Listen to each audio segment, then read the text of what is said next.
For more than 50 years, 55 to be exact, we thought it will be impossible to repeat what Oscar Robertson did in 1962, and that's to average a triple-double for the whole NBA season.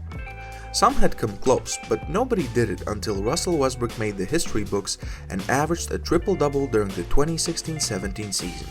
He won the MVP, deservedly so.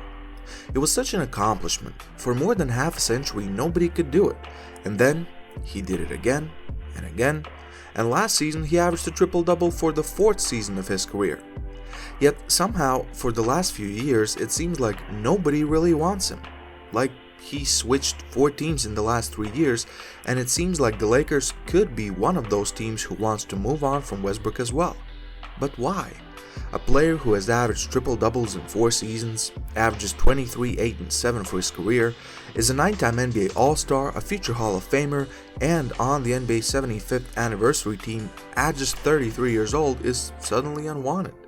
Well, maybe because he's actually the most overrated superstar in NBA history. Hey guys, how are you doing? This is Purple Prince and let's dive into this.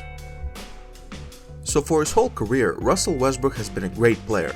There's no doubt about that. Well, at least his stats look great. In his rookie year, he averaged 15.3 points, and from then, that number has gone up and never has been below 21 points per game through a whole season. This year might be the first year he averages less than 20 points since 2010. He's also been quite dependable, as in he has been pretty much injury-free his whole career.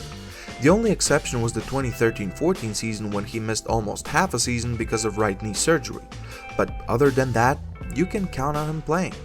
He's played in 80 or more games in 7 of his 14 seasons, and only once has played less than 50, so he's kind of an Iron Man in that sense. Okay, so where's the bad? Well, let's take that 2013-14 season as an example.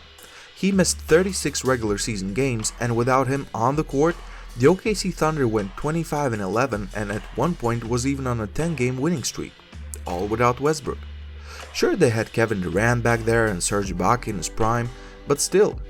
And the first 3 games Westbrook was back, OKC lost, and Westbrook was shooting a bit over 30% from the field. Real superstars, you can feel their effect on the team, in a winning way that is. Take whatever superstar you want, Kevin Durant, Giannis, LeBron, take them off of their team and they will be worse. When you take off Russ, his team kinda even gets better. And sure, we can really analyze it, see what opponents they played and what players weren't available for them, but in general, the team Russell Westbrook is on doesn't become worse if Russ can't play. That actually has been one of the things he gets called out for. Ever since KD left the OKC Thunder after the 2015-16 season, Westbrook has made the playoffs but never made it out of the first round. So might it be that he's not that good to be the number 1 option on his team? And he's played with some great players, most notably Paul George and James Harden. He's also never been a great defender, and on the offensive end, he's quite an inefficient scorer, and he's not a shooter. By absolutely no means. In his best season, he converted on 47.2% of his field goals. For his career, he's converted 43.8% of his field goals. And one skill that is so important for modern-day point guards, shooting from distance, he's not good at it too. He's just a 30.6% shooter from deep for his career, and he's had 7 seasons where he shot the deep ball under 30%. That's just not a top-tier point guard. And it wouldn't be so detrimental to his teams if he doesn't make his threes at a great rate. I mean, he's not the only one, but it's the fact that he still tries to take them and is not making them is that really hurts. He's not up there with the best as far as volume goes, but still, for a guy who's not making them, he takes them way too much. This can be tied back to his decision making, and that's probably his worst weakness. He's just not a very high IQ basketball player. He's not a great decision maker on the court. First of all, sometimes he has a very poor shot selection. Instead of driving to the basket, which he could do pretty much every time, he takes some threes, contested shots, and most of the time he bricks them. Never mind the poor shot selection, he also turns the ball over at an alarming rate. Westbrook has averaged more than 4 turnovers per game for his career. Actually, he has the most turnovers per game in NBA history. That's just not a record you want to hold. And it's also when those turnovers are made. A lot of Westbrook's mishaps happen in the fourth quarter with the game on the line. Whether it's a missed shot, well lately it's been a lot of missed dunks and wide open layups, or it's a bad turnover. Like, why does he keep jumping up in the air and then making a pass or attempting a shot with absolutely nowhere to go?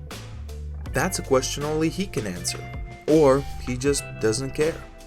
He's out of top 60 players when it comes to PER. He converts on just about 65% of his free throws, although for the majority of his career he was an 80+% free throw shooter, and his teams haven't won. But let's get one thing straight. Russ is a player that plays very hard. He's one of the most athletic players we've ever seen. He broke Oscar Robertson's record. He did something we never thought was possible. He definitely deserved to be on the NBA's 75th anniversary team. He can capture your imagination. He can make flashy plays, power dunks. He's box office. But on the flip side, he hasn't proven he's a winner. He's a bad decision maker with bad hands, bad distance shooting. He's very mistake prone. He'll get his stats, but sometimes it feels like that's all he cares about. And for all of that, he's the fourth highest player in the league. There's absolutely a place for Russell Westbrook in the league, but in my opinion, it should be a small market team that needs a superstar, a flashy one, and doesn't care that much about winning in the near future. He would fit that situation perfectly. So all in all, he's been great for the game, for the league, but he's also the most overrated superstar in NBA history. But that's just my opinion. What do you think, guys? Would you want Russell Westbrook on your team? Please leave a comment down below. Don't forget to leave a like for the video, and please consider subscribing to the channel. Thanks. This was Purple Prince, and I'm out.